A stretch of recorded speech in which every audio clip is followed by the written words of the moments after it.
Shalom. కీర్తనలు 24వ వచనం. నీ కోరికను సిద్ధింపజేసి నీ ఆలోచన యావత్తును సఫలపరచునుగాక.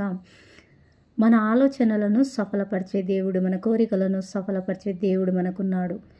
కాబట్టి దేవుడు మన ఆలోచనలను, మన కోరికను సిద్ధింపజేయాలి అని అంటే మనము దేవుని మాట వినాలి.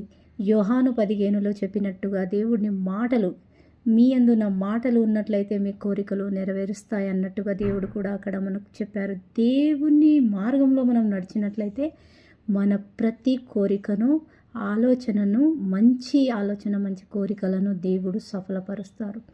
మనం ఫస్ట్ మనలో అపవిత్రతకి చోటు ఇవ్వకూడదు.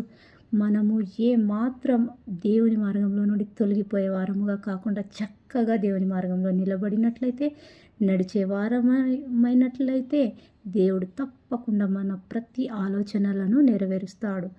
ప్రతిదీ సహాయం